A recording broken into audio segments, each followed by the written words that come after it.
আসসালামু আলাইকুম। আপডেট বাংলা সংবাদে আপনাকে স্বাগতম। শুরুতেই জানিয়ে দেব সংবাদ শিরোনাম। তারেক রহমানের স্বাক্ষরিত বড় পর্দায় প্রদর্শন করলেন ছাত্রদলের নেতা তারেক। জামাত সম্পর্কে হেফাজতের আমির বক্তব্য নিয়ে যা বলেন মামুনুল হক। পিআর পদ্ধতিতে মানুষের প্রতিনিধিত্ব নির্বাচনের ক্ষমতা খর্ব হবে বললেন মির্জা ফখরুল। সর্বশেষ জানিয়ে দেব জামায়াতের যে দুই নেতা স্বাক্ষর করবেন জুলাই সনদে। শুনছিলেন সংবাদ শিরোনাম, এবার বিস্তারিত।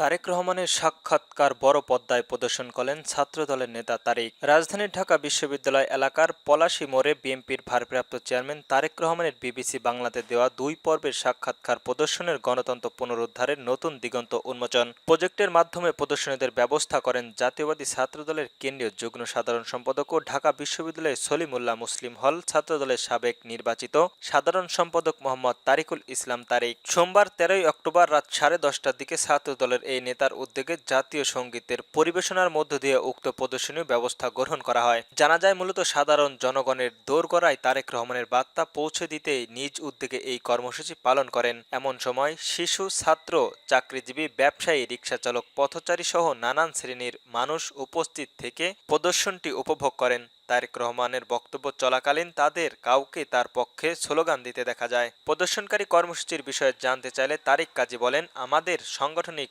অভিভাবন ও তারেক রহমানের সম্প্রতি বিবিসি বাংলাকে দেওয়া সাক্ষাৎকারের যা বলা হয়েছে তা দেশের সাধারণ মানুষের মাঝে পৌঁছে দিতে তার সাক্ষাৎকারটি বড় পর্দায় প্রদর্শন করার উদ্যোগ নিয়েছি। কারণ আমি মনে করি নিজে দীর্ঘ 17 বছর তারেক রহমান নিজ দেশে নেই, তবে তিনি দেশের মানুষের মুক্তির জন্য নিরন্তর সংগ্রাম করেছেন। সম্প্রতি তিনি বিদেশি গণমাধ্যমকে সাক্ষাৎকার দিয়ে দেশের মানুষের কাছে যাওয়ার কথা বলেছেন। সেই কারণেই তার সাক্ষাৎকারটি বড় পর্দায় প্রদর্শন করার উদ্যোগ নিয়েছি। জামাত সম্পর্কে হেফাজত আমিরের বক্তব্য নিয়ে যা বললেন মামুনুল হক। বাংলাদেশ জামায়াতের ইসলামী সম্পর্কে হেফাজতের আমির বক্তব্য তার ব্যক্তিগত, এর দায় হেফাজত ইসলাম নেবে না বলে মন্তব্য করেছেন হেফাজত ইসলামের যুগ্ম মহাসচিব মাওলানা মামুনুল হক। সোমবার 13ই অক্টোবর ঢাকা রিপোর্টার্স ইউনিটির এক সংবাদ সম্মেলনে সাংবাদিকদের এক প্রশ্নের জবাবে তিনি এমন মন্তব্য করেন।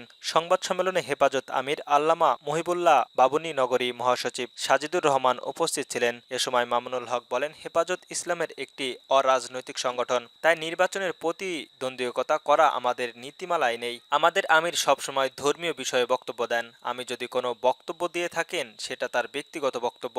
সংগঠন কোনো সিদ্ধান্ত নিলে সেটি সাংগঠনিকভাবে জানানো হবে। তিনি বলেন, আমাদের সংগঠনের কোনো নেতাকর্মী যদি ব্যক্তিগতভাবে কোনো রাজনৈতিক কার্যক্রমের সঙ্গে জড়িত হয় তার ব্যক্তিগত স্বাধীনতা। সাংগঠনিকভাবে হেফাজত ইসলাম কোনো রাজনৈতিকের সঙ্গে নেই।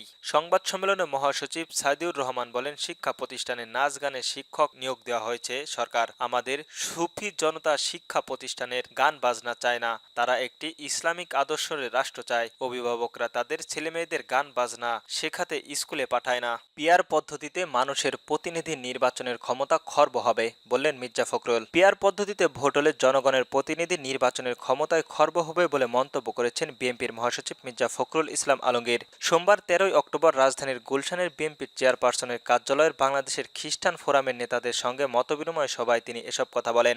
মির্জা ফখরুল বলেন, হঠাৎ পিআর পদ্ধতির দাবি সামনে এনে আন্দোলন করার বিষয়টি যারা দ্রুত নির্বাচন চায় তাদের কাছে পরিষ্কার নয়। বিষয়টি আগামী সংসদের উপর ছেড়ে দিতে হবে, যেখানে সিদ্ধান্ত হবে পরবর্তী নির্বাচন কোন পদ্ধতিতে হবে। এখন পিআর দিলে জনগণ বুঝবেই না এটা আসলে কি। তিনি জানান, সংসদের উচ্চকক্ষে সব সম্প্রদায়ের প্রতিনিধিত্ব রাখতে চাই। 4 কোটি বেকারের সংকট সংবিধানের সবচেয়ে গুরুত্বপূর্ণ দিয়েছে বিএনপি।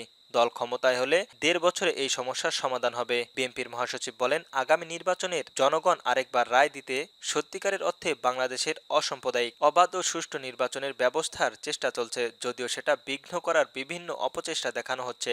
সংসদ পদ্ধতির প্রসঙ্গ তুলে মির্জা ফখরুল ইসলাম আলমগীর বলেছেন, বিএনপির উচ্চকক্ষের কথা বলেছে, এটি নতুন অভিজ্ঞতা, কিন্তু নিম্নকক্ষে পিআর পদ্ধতি অবাস্তব। জামাতের যে দুই নেতা স্বাক্ষর করবেন জুলাই সনদের সাংবিধানিক সম্পর্কিত বিষয়গুলো বাস্তবায়নে পিআর পদ্ধতিতে বিশেষ করে গণভোটের সময় নিয়ে মতবিরোধ থাকলেও সনদের স্বাক্ষর নিয়ে বিএনপি, জামাত ও জাতীয় নাগরিক পার্টির এনসিপি ও চরমোনাই পীরের নেতৃত্বাধীন ইসলামী আন্দোলন বাংলাদেশ সহ সংশ্লিষ্ট সব রাজনৈতিক দল 2 জন করে প্রতিনিধি নাম ঐক্যমত কমিশনের কাছে পাঠিয়েছেন। জামায়াতের ইসলামীর পক্ষ থেকে সনদের স্বাক্ষর এর জন্য দুইজন শীর্ষ নেতার নাম ঠিক করা হয়েছে। তারা হলেন দলের নায়েব আমির সৈয়দ আবদুল্লাহ মোহাম্মদ তাহের ও সেক্রেটারি জেনারেল মিয়া গোলাম পরোয়ানা। আব্দুল মোহাম্মদ তাহের ঐক্য কমিশনের আলোচনায় জামায়াতের পক্ষ নেতৃত্ব দিয়েছেন এতদিন, আর দলের সেক্রেটারি তথা অন্যতম শীর্ষ নেতা হিসেবে সনদে সই করবেন পরোয়ানা। জামাত বলেছে, জুলাই ঘোষণাপত্রে তাদের দাবিগুলো উল্লেখিত হওয়ার অভিজ্ঞতা থেকে জামাত এবার